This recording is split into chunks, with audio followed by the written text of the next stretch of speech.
Saudaraku, di dalam rumahku ini ada seperangkat alat makan. Ada yang terbuat dari plastik,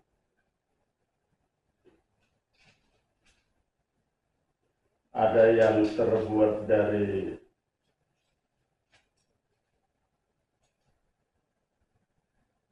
stainless,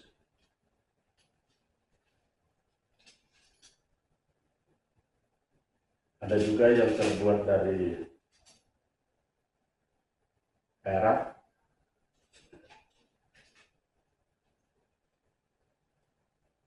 bahwa setiap bahan tersebut punya harga yang berbeda-beda. Yang terbuat dari plastik tentu lebih murah daripada yang terbuat dari stainless. Yang terbuat dari stainless lebih murah daripada yang terbuat dari perak, apalagi kalau ada yang terbuat dari emas. Saudaraku, saya ingat apa yang dikatakan oleh Rasul Paulus kepada anak rohaninya Timotius tentang hal ini dalam suratnya kepada Timotius. Coba kita membuka dalam surat Paulus kepada Timotius dalam 2 Timotius pasal yang kedua ayat yang ke-20 dikatakan demikian. Dalam rumah yang besar bukan hanya terdapat perabotan dari emas dan perak, melainkan juga dari kayu dan tanah. Yang pertama dipakai untuk maksud yang mulia, dan yang terakhir untuk maksud yang kurang mulia. Jadi Paulus mengatakan bahwa dalam sebuah rumah yang besar ada perabotan yang terbuat dari emas dan perak, ada yang terbuat dari kayu dan tanah. Emas dan perak dipakai untuk maksud yang mulia, sedangkan kayu dan tanah dipakai untuk maksud yang kurang mulia. Bahwa saudaraku, menemukan juga paralel dari firman Tuhan ini, itu dalam surat Paulus kepada jemaat di Korintus. Hanya di sini konteksnya Paulus berbicara tentang dasar dari bangunan. Coba kita lihat dalam surat Paulus kepada jemaat Tuhan di Korintus. Paulus katakan di sini dalam 1 Korintus pasal yang ketiga. Saya baca dari ayat 10 sampai ayat yang ke-12. Demikian dikatakan di sini. Dasar dan bangunan itu perikopnya. Sesuai dengan kasih karunia Allah yang dianugerahkan kepadaku, aku sebagai seorang ahli bangunan yang cakap telah meletakkan dasar, dan orang lain membangun terus di atasnya. Tetapi tiap-tiap orang harus memperhatikan bagaimana ia harus membangun di atasnya. Karena tidak ada seorang pun yang dapat meletakkan dasar lain daripada dasar yang telah diletakkan, yaitu Yesus Kristus. Entahkah orang membangun di atas dasar ini dengan emas, perak, batu permata, kayu, rumput kering, atau jerami. Nah, kita lihat tadi paralelnya Paulus katakan di dalam rumah yang besar terdapat perabotan, ada yang terbuat dari emas, perak, kayu, dan tanah. Lalu dia berbicara kepada jemaat di Korintus tentang dasar bangunan, bahwa semua memiliki dasar bangunan yang sama. Apakah saudara orang Kristen dari Eropa, orang Kristen dari Asia, atau dari berbagai suku bangsa lainnya, bahwa dasar bangunannya itu adalah sama, Yesus Kristus.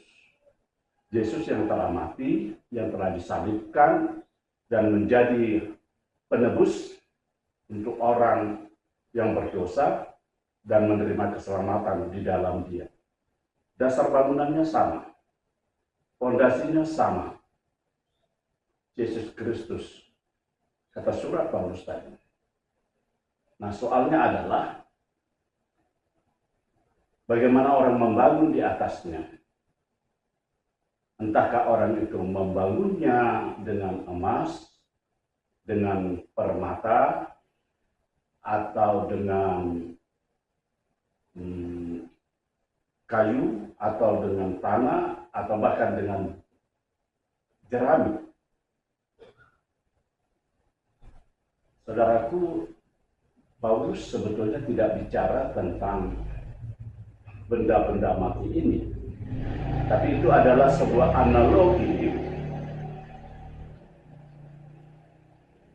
analogi untuk bicara tentang kualitas iman percaya kita, untuk bicara tentang kualitas tubuh Kristus. Apakah berkualitas emas, apakah berkualitas perak, apakah berkualitas tanah, atau berkualitas kayu, atau jerami.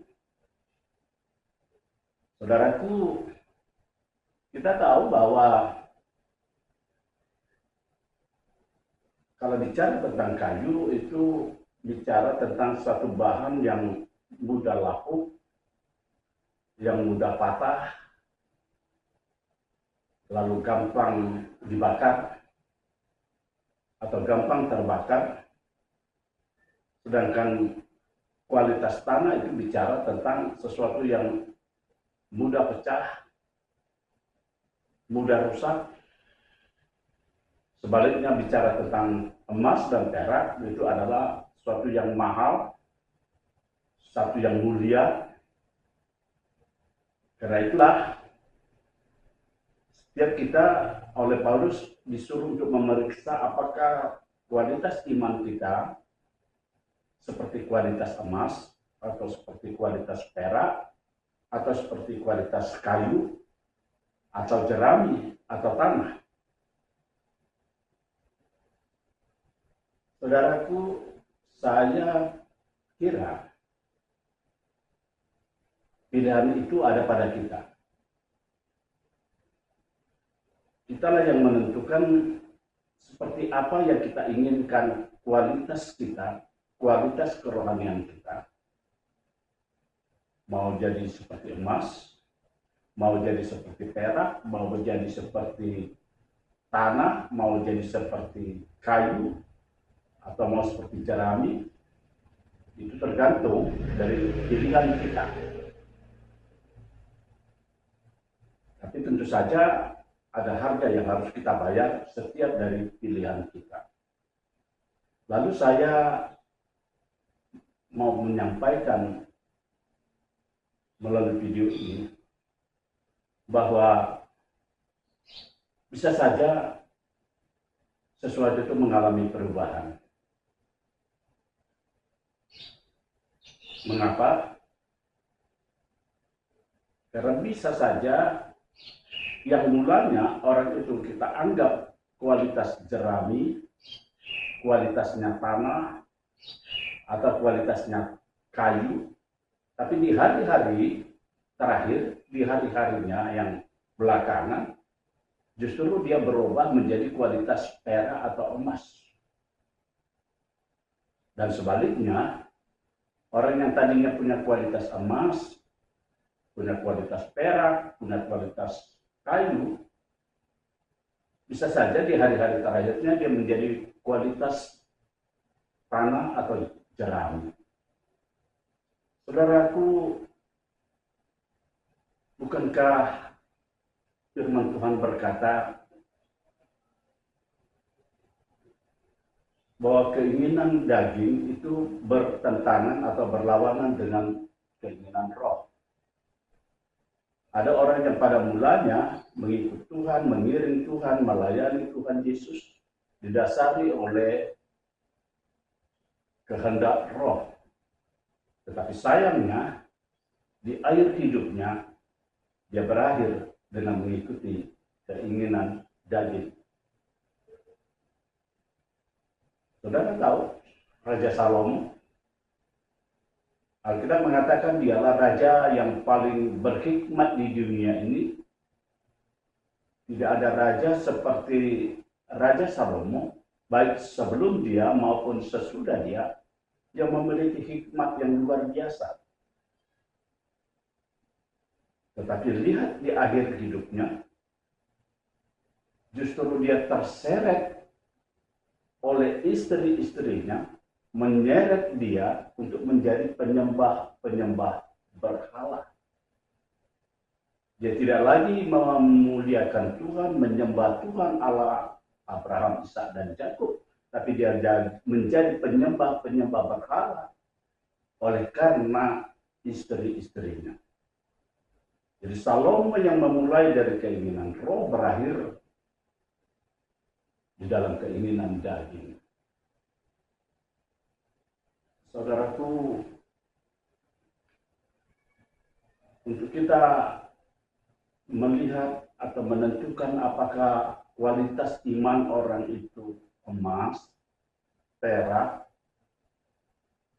batu permata, kayu, dan lain sebagainya, itu tidak bisa hanya dengan melihat pengakuan. Dan tidak bisa kita melihatnya dari statusnya. Bisa saja seorang hamba Tuhan atau jemaat Tuhan mengatakan dirinya punya kualitas iman seperti emas. Tapi itu hanya pengakuan dia pribadi. Atau sebaliknya kita melihat hamba Tuhan itu atau jemaat itu punya kualitas emas dalam hal mengikut Tuhan, melayani Tuhan. Itu dalam pandangan kita. Tapi kita tahu belum tentu yang kelihatannya seperti emas adalah emas. Yang kelihatannya seperti perak adalah perak. Belum tentu. Nah, lalu bagaimana kita bisa menentukan? Tentu harus ada pengujian. Harus ada ujiannya. Nah, pada bagian akhir ini saya ingin mengutip lanjutan dari surat Paulus tentang pengujian itu, sehingga kita bisa tahu kualitas emaskah dia, kualitas perakkah dia, dan lain sebagainya. Nah, kita lihat dalam lanjutan tulisan Paulus tadi kepada jemaat di Korintus, dalam ayat 13 dari 1 Korintus 3 ayat yang ke-13, demikian dikatakan, bahwa sekali kelak pekerjaan masing-masing orang akan nampak, karena hari Tuhan akan menyatakannya, sebab ia akan nampak dengan api, dan bagaimana pekerjaan masing-masing orang akan diuji oleh api itu sendiri. Jadi Paulus mau mengatakan bahwa pengujiannya nanti, bahwa orang itu punya kualitas emas atau perak setelah dia melewati pengujian, dan ujiannya itu adalah api. Api yang dimaksud ini adalah Roh Kudus nanti yang akan mengujinya. Api Roh Kudus itu akan mengujinya. Sekali kelak pekerjaan masing-masing orang itu akan dinyatakan oleh pengujian dari api Roh Kudus. Jika dia terbuat dari kayu, jika dia terbuat dari jerami, maka dia akan hangus terbakar. Kiranya Tuhan Yesus memberkati dan memberi kita pemahaman lagi untuk mengerti dan melakukan firman Tuhan. Amin.